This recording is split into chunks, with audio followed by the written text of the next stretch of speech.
Learn how to troubleshoot blue screen errors on the MSI Stealth 17 Studio with easy to follow Windows repair techniques. This tutorial helps resolve common crash issues quickly.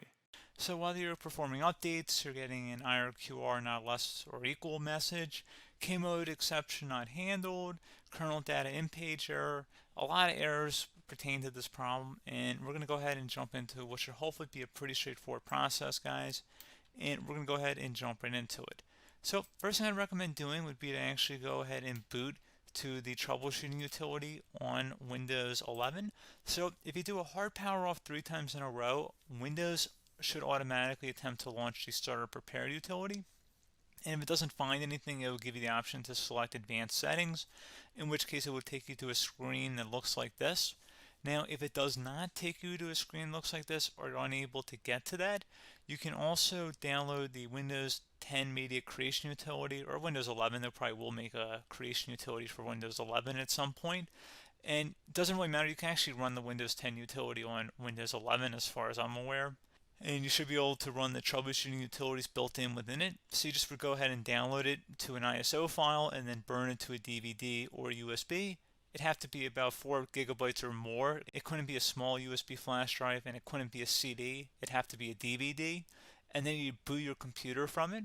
So depending on the computer manufacturer, you'd have to tap a different key on your keyboard in order to launch that menu, in order to select what boot drive you want to go off of. So it could be anything between the escape key, F2, F8, F12, for example, and those are the function keys on the top of your keyboard.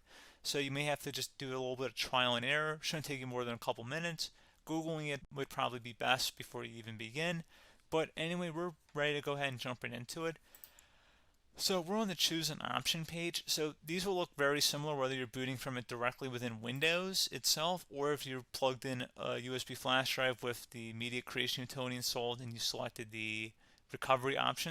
So when you are setting up your Windows 11 installation or Windows 10, depending on the drive you're using, there should be an option to repair your computer in the bottom left corner of the dialog window, one of the first screens that comes up. You go ahead and select that, and then it would take you to a troubleshooting screen like you see here.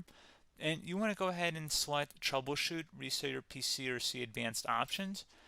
And then there are going to be a whole bunch of options in here that we're going to explore in today's video. The first one, we're going to actually go underneath advanced options and then select startup prepare, fix problems that keep Windows from loading. So go ahead and select that first.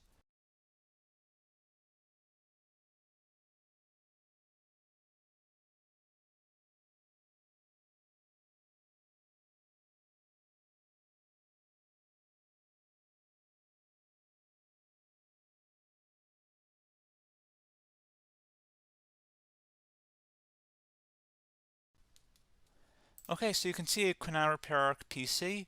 That was our first option we could try. Something else, if we go back into advanced options here and then select troubleshoot, we're going to go underneath advanced options again. You can go ahead and actually access safe mode by selecting startup settings. And then if you select the restart button, you have the option on the screen select safe mode with networking, which will give you a key on the screen. It'll tell you which key to press to enter that. I believe it's the F7 key. It'll do that for you. I'm not going to go over that in today's tutorial because I don't really want to go into safe mode, but you're more than welcome to attempt that by going into here and then selecting restart. Again, it'll launch another screen. It'll say what key do you want to press, and it'll give you like 7 or 8 different options, and you want to select safe mode with networking. There's also an option for a command prompt too, but that's going to be something we're going to cover later in this video, and we don't even have to go through that in order to access it. So that's why I'm not going to really push for that, because unless you know exactly what's causing the problem, you probably don't need to go into safe mode. Unless you're trying to recover files, in which case then you definitely can go into safe mode, but we're trying to actually recover our computer here. So I hope that makes sense. Something else we can also try here as well would be to uninstall updates, remove recently installed quality or feature updates from Windows. So if you go ahead and select that, you can uninstall the latest quality updates, which generally is the more day-to-day updates. Feature updates are the less regularly released ones, like the big ones.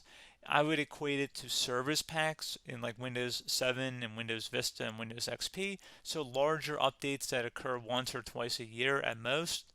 And the quality updates are more just a regular update. So probably obviously depend. It'll take longer if you're going to try and uninstall the latest feature update versus quality update, and maybe you don't need to go back that far. So just giving you guys a couple pointers with that. Something else you can also look at here, and we're going to jump into the command prompt in a little bit, but you can select System Restore, which will use a restore point recorded on your PC to restore Windows. And this is something I would highly recommend here, guys. So select Next. Assuming you have a restore point saved on your computer, you go ahead and select the most recently created one, and you'll select Next, and then you'll select the drive. You shouldn't actually have to select the drive. You can scan for affected programs, but we're going to keep it all default here, and then we're going to select Finish. So once started, System Restore cannot be interrupted. Do you want to continue? I think we're going to select yes. I don't think we have anything better to do on our computer right now, so just give it a moment here to initialize. It will take a couple minutes to run, obviously depending on how large your hard drive is and how much is saved on the System Restore point. So just give it a couple minutes here.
Okay, so you can see System Restore completed successfully. The system has been restored. Your documents have not been affected. Click the Restart button to restart your computer. Go ahead and select Restart.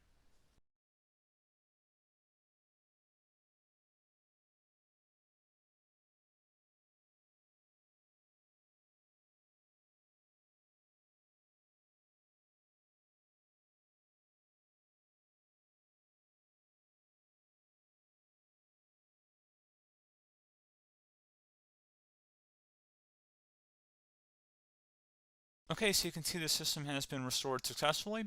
We're going to go over a couple different methods in addition to that if that did not work. So I'm just going to pause the video and we're going to start back on the recovery screen that we started with. Okay, so a couple other things we can try here too. If you go back into troubleshoot, you can select reset your PC, while you choose to keep or remove your personal files and then reinstalls Windows. You can select to keep my files, which will remove apps and settings but keeps your personal files. You can also select remove everything, which will remove all of your personal files, apps, and settings. So this is more of a factory reset, the second option here. First option, it should not delete all of your personal files. However, it will pretty much clear most of your programs, and keep in mind, there's no guarantee that your information, number one, is even still available and easily recoverable on your computer to the point that you actually would be able to recover anything. And the second point is that there's always a chance that it won't actually recover and it will just do a factory reset anyway.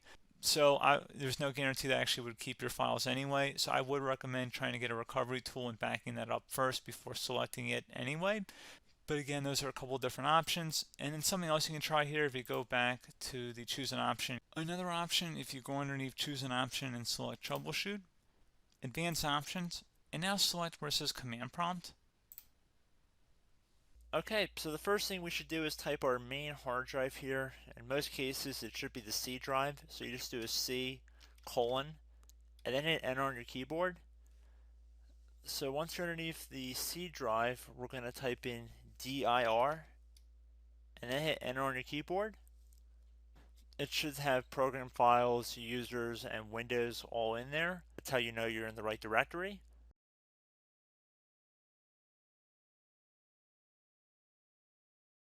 In some cases, it might be the D drive as well, so just keep that in mind.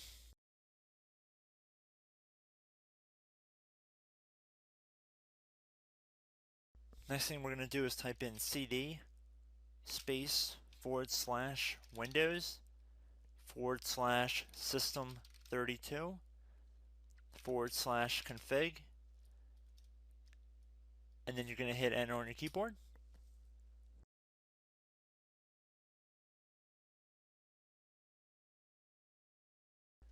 So now you're going to type md space backup.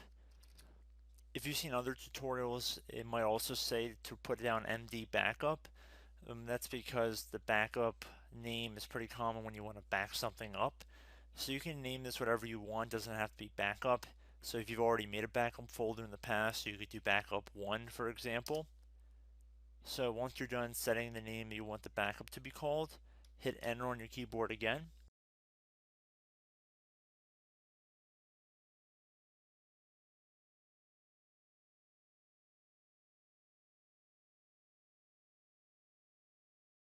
At this point, you want to type copy, C-O-P-Y, space.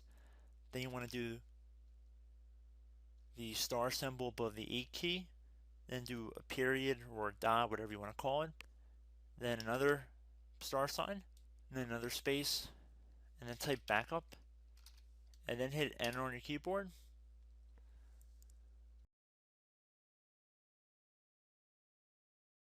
Now you want to type cd reg back, REGBACK,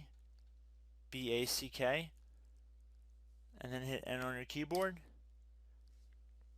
So now that we are under the reg back, so now you want to type dir again, and then hit enter.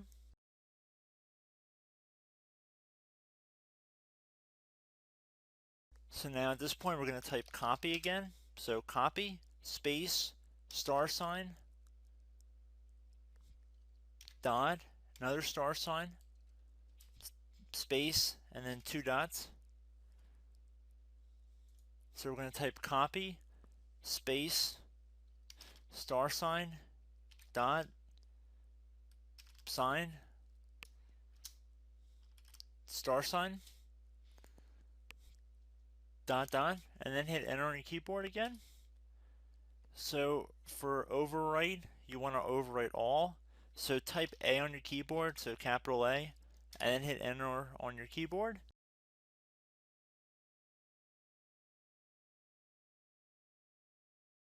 So at this point, you should be good to go. You can close out of the command prompt window, and if you accidentally continue to Windows 10, you should be all set. So I hope one of these 3 or 4 different methods we went through in this tutorial helped you guys out. Again, I'm not sure if you guys heard me earlier, but try to go back into your safe mode if possible and uninstall any programs you know might be conflicting with the Windows startup if you can get into safe mode. So just keep that in mind. Something very simple like that could be blocking up everything. So again, I hope this tutorial helped you guys out, and I will catch you in the next tutorial. Goodbye.